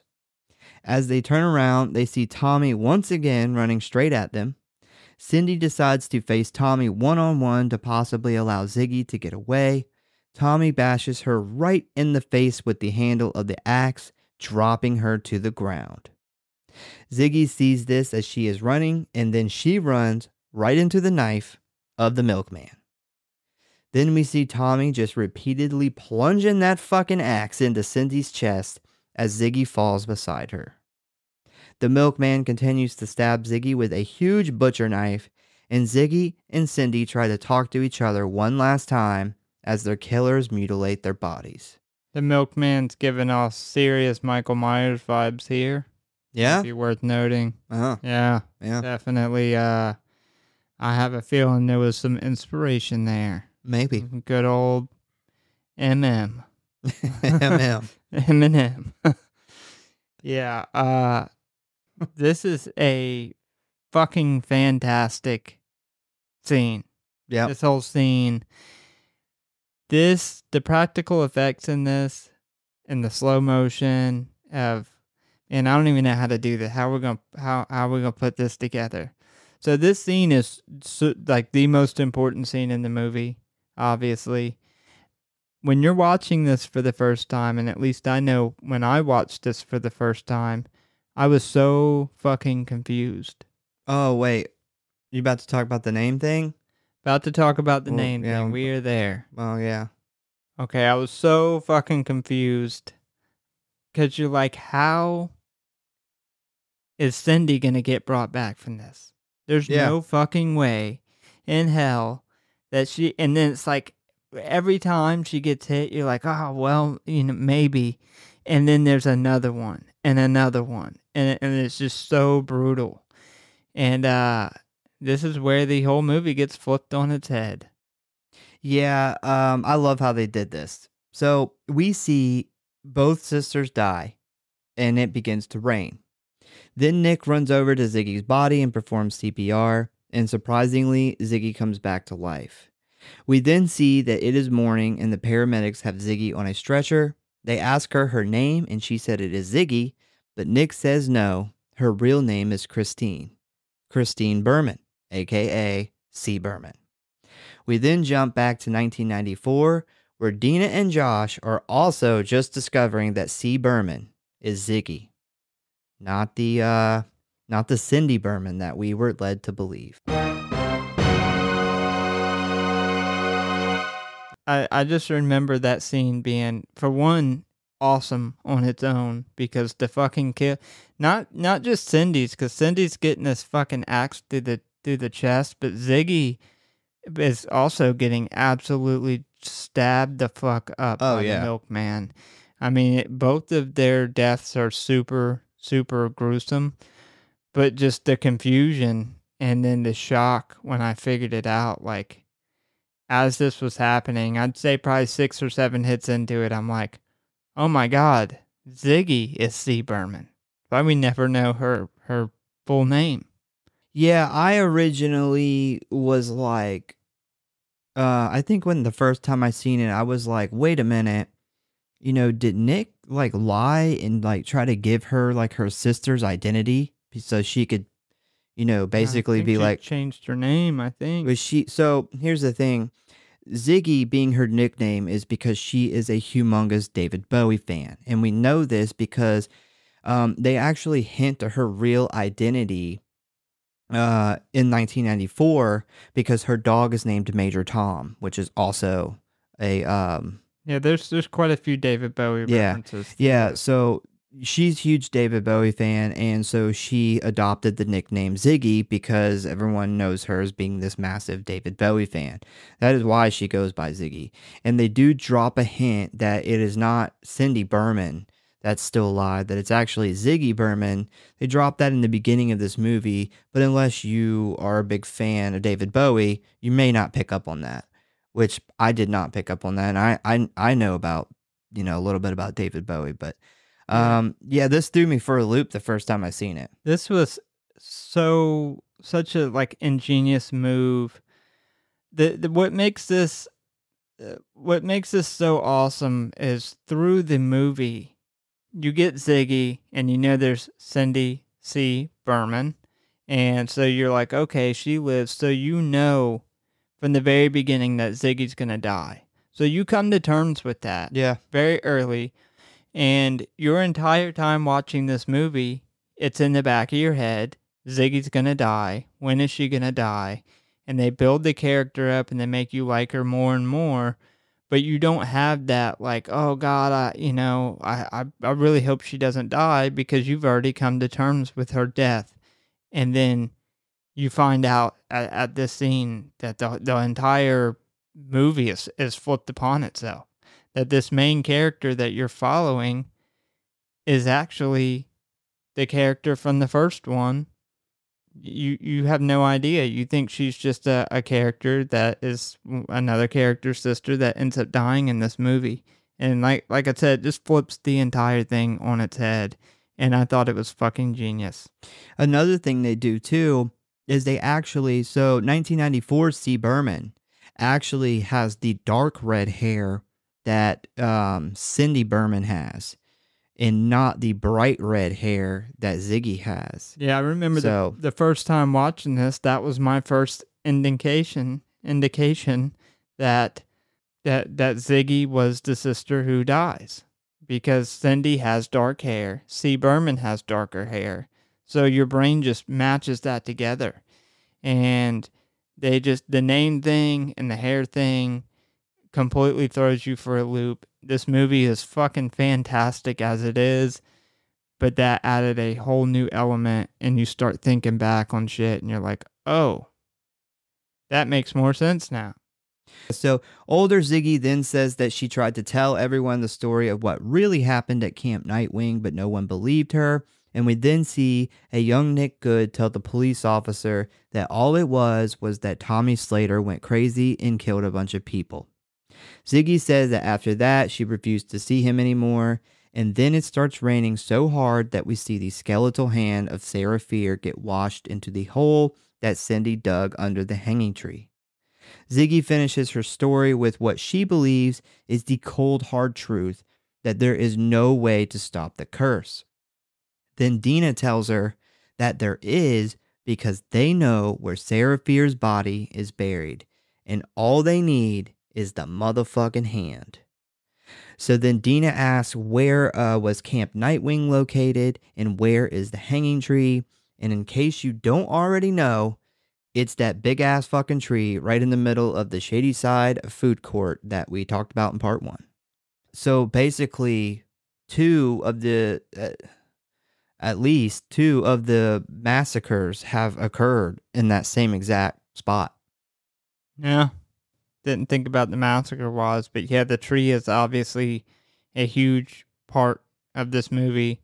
And if you pay close attention, you pick it up in the very beginning of this movie when they tie her up to the tree that this is the same exact tree that is in the mall. Yep. We then see Dina and Josh retrieve the hand from the mall and dig up Sarah Fear's bones from the crash site. And as Dina puts the hand with the rest of the bones, she immediately gets transported into Sarah Fear's body all the way back in 1666. And then we get another to be continued. I don't get why C. Berman, aka Adult Ziggy, calls Nick Good to tell him what's going on. Like, after he did what he did, I would have no desire to have him. I would be like, keep him out of this. Well, she asked him, like, you believe me about this stuff? And he says he does. And then she basically finds out after what he tells the police that he doesn't believe her. But I think that she still holds on the fact that he did help her and he did save her life. And she, I think half of her is like, well, he doesn't believe me about this story, but he did help me. He did save a bunch of kids. He did get a bunch of kids out of there. So I think that she sees him as 50% of him was like, fuck that dude. But the other 50%, she probably genuinely thinks he's a good guy. I think she knows that. I would disagree about the good guy thing. She knows that he believes her. Because she even says, but, he had his own interest to look out for. And he told the police a different story. And at this point, he has dropped the note off at her house saying it's happening again. So she knows that he knows the truth. But she also knows that he will look after his own interests over anything else. He has a name to protect. And for that reason, I would have left him out of it completely. Yeah, I think that just there's maybe a part of her that, they did this together before, so maybe makes her feel better if they partner up again to go through this witch thing again.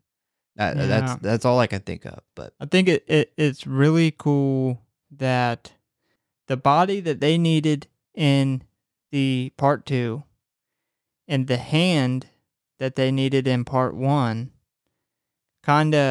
each movie's those two puzzle pieces being found. Yep. And at the end of this movie, those two puzzle pieces are finally locked in place, and it's all leading up to the grand finale. The part 3, we're going to finally get the last puzzle piece of what the fuck is going on here. And I think it's just genius writing. I love this story. This story is fucking fantastic. Yeah, man, the way they did this with the different time periods, because originally this was not supposed to be, this was all going to be in the 90s when they originally wrote it. And the fact that they came and were like, we'll do one piece of the puzzle here in this time frame and another piece of the puzzle here in this time frame, and then we'll show you why this story happened in this other time frame, and then we'll go back and sew it all together. Like, yeah, it was really, really well done. So Both the characters, Alice and Tommy, are actually named after the main characters from Friday the 13th film series. Alice being the final girl who chopped off Pamela Voorhees' head in the original film, and of course Tommy Jarvis, who went toe-to-toe with Jason himself in 3 films. This is also why the Nightwing Killer was designed to wear the sack on his head, paying homage to Jason in Friday the 13th Part 2. If you're a really big Friday the 13th fan, you would know Tommy Jarvis.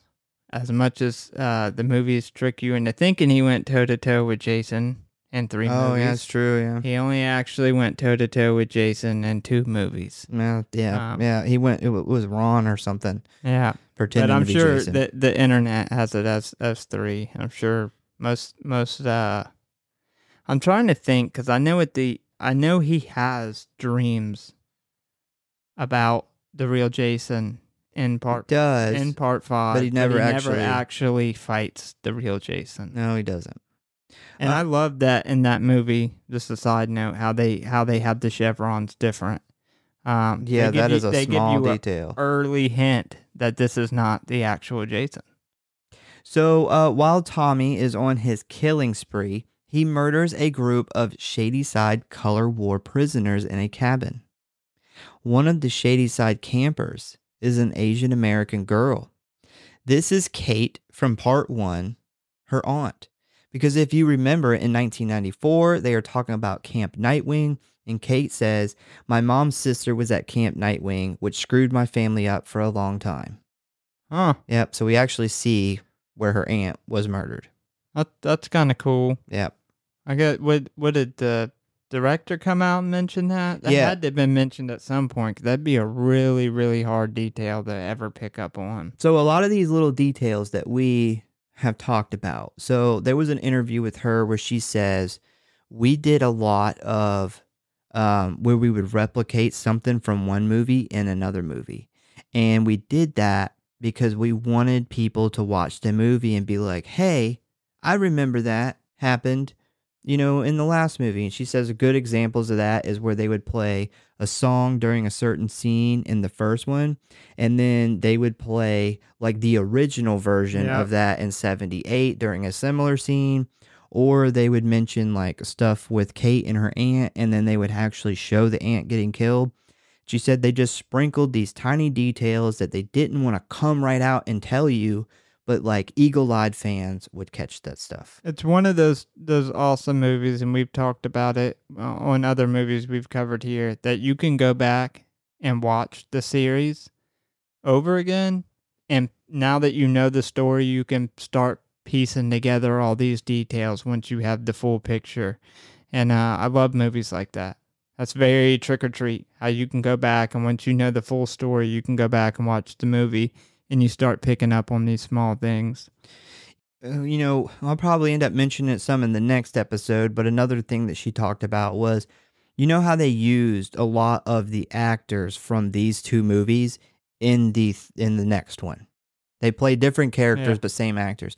She said that the reason that they did that was because they wanted to show the characters from both these movies. Those are supposed to be their original ancestors. Yeah.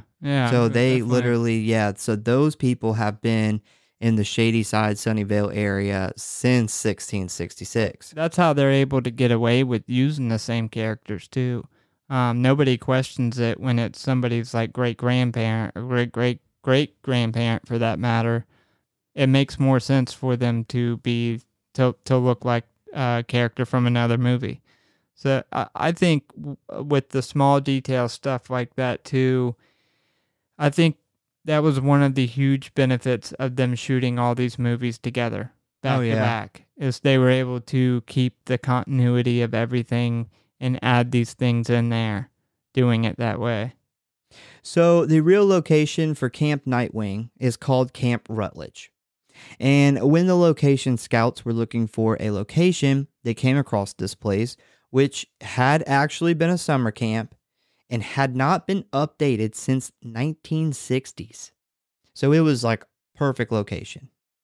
Now we're going to jump into some controversy.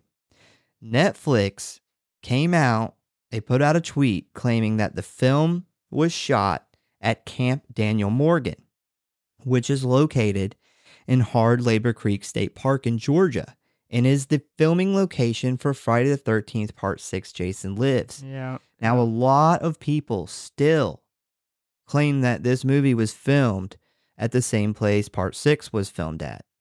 But that is not true, not entirely true.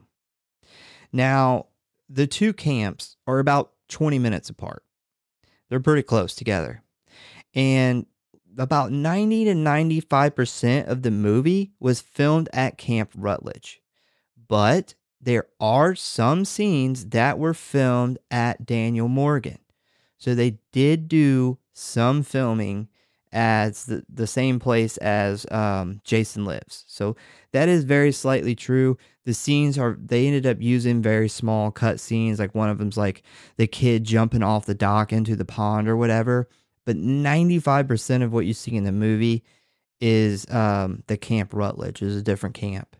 So, but Netflix came out and kind of screwed that up.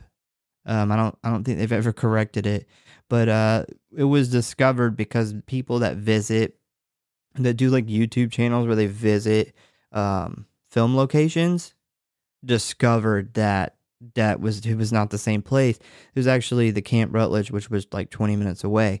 But you can visit both those camps if you would like to, and I think you can set it up where you can like stay the night there, which is cool. I would absolutely do that. Also, I believe it's Camp Daniel Morgan it's Camp Daniel Morgan is known as the most haunted camp in the United States.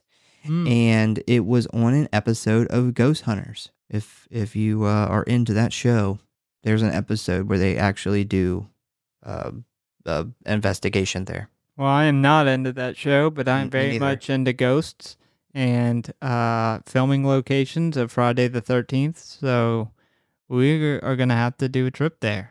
I would love to go and at least see it, but if I could stay the night there, that'd be awesome. So because we only got a quick glimpse of them in part 1, I didn't really like pick up on it before, but you know how Skull Mask is kind of like a homage to Ghostface. Nightwing is Jason. Another thing I found out is actually Ruby Lane is the homage to Freddy, which is that's why she uses. That's a little further off. It is a little further off, but that's why she uses the razor blade or whatever is like as the razor hands. She always carries the razor blade in the same hand. Yeah. She talks unlike the other killers, and she's super hot. Yeah, it's not like Freddy. Freddy's so hot his skin melted. So the milkman is indeed Michael Myers. Is why he has in this scene he has the jumpsuit and the Michael Myers butcher knife. Yeah, in the dark it's very obvious by his movements and stuff. But one thing I didn't pick up on is Billy Barker, the kid with the bat, is Kid Michael Myers. Huh. Yeah. Yeah. Interesting. That that scene where he's like beating his siblings and his parents' head in with the baseball bat. That is very, very similar to Rob Zombie's one of the kills in that when he beats her boyfriend to death. Yeah. Yeah, so he has the oversized like white mask on. Like he had that like I guess he didn't have he had the big clown mask on or whatever. Actually, in that scene, he puts the Michael Myers mask on. Mm-hmm. And it's too big. Yeah, it's too big. Like way too big for him. Big white mask. Yep. So we'll talk about some music. So composers Marco Beltrami and Brandon Roberts made a bunch of tributes to some classic horror movie scores. These include The Omen, which is when they read the nurse's book, Alien, which is when they find the nest in the cave maze, and they did a bunch of these little Friday the 13th sounds that we heard throughout the movie. So all of these little musics that they played throughout here, they were all made by these two composers who were basically making kind of rip-offs of famous horror movie scores that we obviously know and love and recognize. Yeah, that's funny because when they find that thing in the cave, I was so close to being like, feels like something out of Alien. Yeah. That they would find an alien, and I wish I would have said it now. Uh, but they did. No, they did a really, really good job with that, paying homage to a lot of different horror movies and wrapping it up and doing it so well. Ratings and kill count. So the total kills is 12. We have Arnie hacked in the head, Jeremy hacked in the head, Joan hacked in the chest and head, Sean hacked apart, Jesse hacked apart, Rod hacked apart. I believe these are all kids. Stacy, also a kid. Then Gary, who was decapitated. Tommy Slater, who was stabbed in the back. Alice, who was stabbed in the chest with the axe. Cindy Berman hacked, it literally says hacked a fuck ton. And Ziggy Berman, who was stabbed a fuck ton. Those are our kill counts. That is pretty accurate. Hacked and stabbed a fuck ton. Yep. All right, favorite kill time. Guess I'm up first this episode. I believe you are. So, best kill for me is Cindy getting axed to death. I think out of the entire series, it might be the best kill. It's for one, the practical effects and the continuous slow motion axing over and over again. Those two are just, I mean, it's hard to top that. Plus the brutality of it. It's so brutal. They obvious. I haven't seen the making of because they don't have one, but I assume they make this entire like body and cut out a cavity for it and just obviously fill it full of effect stuff like blood and guts, but they just hack at it over and over and over again, and it looks so good that they're able to play it in slow motion, and you're able to look at it up close in slow motion getting hacked over and over again, and it still looks legit. If I had to pick a close second, I'd say the same scene, Ziggy getting killed, because she technically does get killed. The stabbings by the milkman were just as brutal. Yeah, he puts that long ass knife, which is like a 12-inch, 13-inch knife, into her repeatedly. Yeah, when he goes down and stabs her in the side of the stomach, the abdomen, and he just starts brutally just hacking, stabbing that thing into her. It's very gruesome. Yeah, best kill for me. Best two kills. Yeah, I went with Cindy Berman too, and this was so fucking hard to pick a kill. There isn't, like, there's a couple kills where we don't necessarily see, see it as well as we could see, like, the Cindy Berman and stuff. But even those are good. Like, those are still pretty good. But there are some really solid kills in this whole entire movie. I had a hard time. I almost picked at one point. I thought I was going to pick Joan because it was so Friday the 13th. Yeah. Because it was so on the fucking nose. But then when I get to the end and I just see the Cindy Berman, just the fucking chest, and it's, I don't know if you can actually hear the squishing or if my brain is making it up. I think you do on the first couple, and then once it starts in the slow motion, it's kind of just all you can hear is those two. Everything else is just kind of silent. Well, my brain kept it going because it even sounded bad. Yeah, they did a fucking amazing job with all the kills. I will say because I kind of keep it in my head as the movie goes, because I know we're going to do best kill, and Joan was my best kill up until this point, and then Gary was right there too, with him getting beheaded, and then I just kept thinking about, and they were all so good. They're like, they're all up there on the same level. Cindy and Ziggy's death are just a slight bit ahead. I don't know if you could do an on-screen death much better than what they got. Another thing that made their death so good is if you watch this movie for the first time, your brain goes, wait, what the fuck is going on here? Yeah. Because we know that one of them, we assume, like the one who's getting her chest cavity absolutely collapsed is the one who lives. Yeah. Obviously, that's why they made her death so brutal, because you do think that. And you're like, how in the fuck is she gonna come back from having her like heart and lungs literally like turned into goo? Yeah, that was one of my, when I think back to the first time watching this movie, that's the scene I think about. And it's for that very reason. So I mentioned it earlier. It's so confusing.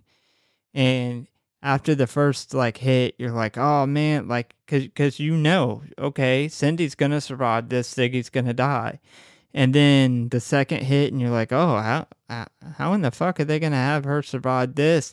And then they just keep the hits going to, it gets to a point where you're like, there's no way she survives this. Like there must be some like magic shit that happens or something. It's no possible way she's going to survive this. And that is that whole scene flips the movie on its head.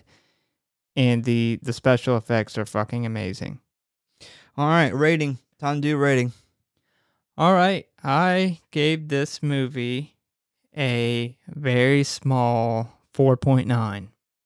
This movie to me is fucking great. The story and how they trick you into thinking Cindy is an adult C. Berman, I thought was absolutely genius.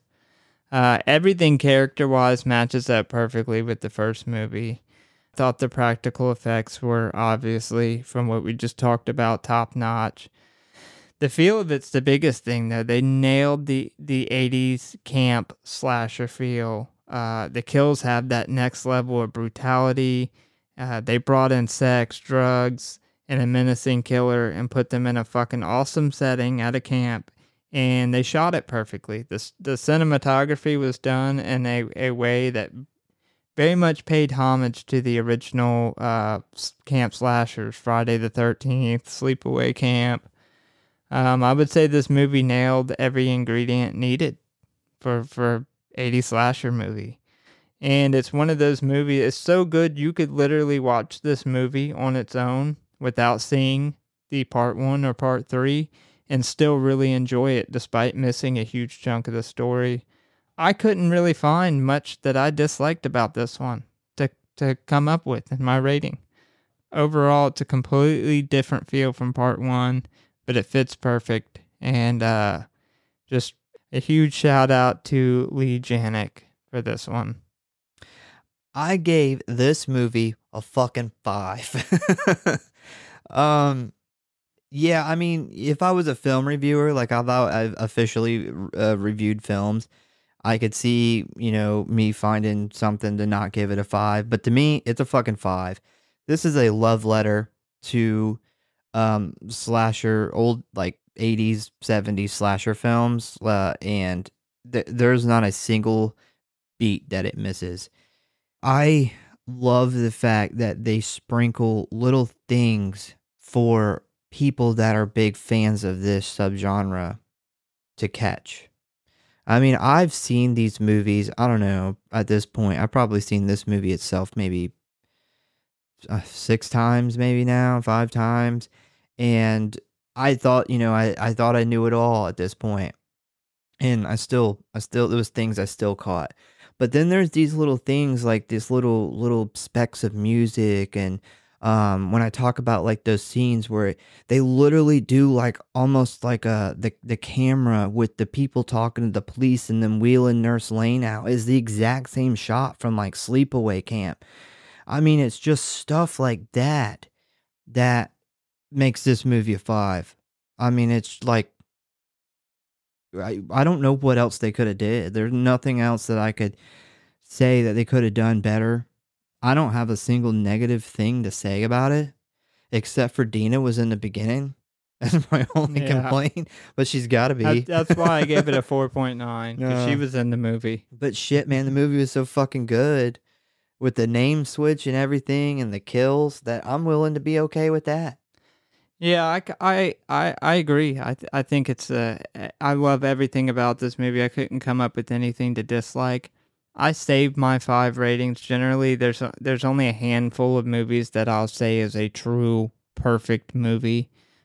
But, outside of that, this is about as perfect as you can get without being just one of those movies that absolutely just scarred into my mind. Well, I'll tell you, because I originally watched the movie the next day after we recorded part 1.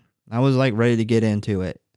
And I spent the whole entire week bouncing back and forth between a 4.9 and a 5. And I started researching the movie, and when I started researching it and finding out little things that even I didn't quite pick up on, and when I watched it for the second time to write the plot, that's when it became a 5.